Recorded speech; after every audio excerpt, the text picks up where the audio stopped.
প্রথমে ভিডিওটা দেখেন, তারপর দুষ্টু বাঙালির দুষ্টু আর ফানি কমেন্ট গুলো পড়তেছি। বাংলাদেশ যাব না, বাংলাদেশ যাব না। বাংলাদেশ থেকে অন্য দেশে চলে যাব, কিন্তু বাংলাদেশ যাব না আমি। আমাকে আর কেউ দেখবেন না বাংলাদেশে। এই সময় কম, শুরু করো। আমি শিওর হালাই ওই গাভীর দুধ খেয়ে আবার ফুলতাছে। হালাই আবার খাইছে গরুর ট্যাবলেট। হাসিস না পোলাপান, তোরাই সবচেয়ে বড় বেজাল।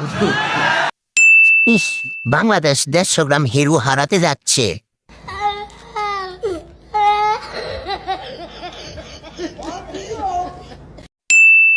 তুই বেডি নাকি বেড়া? আমি কনফিউজড।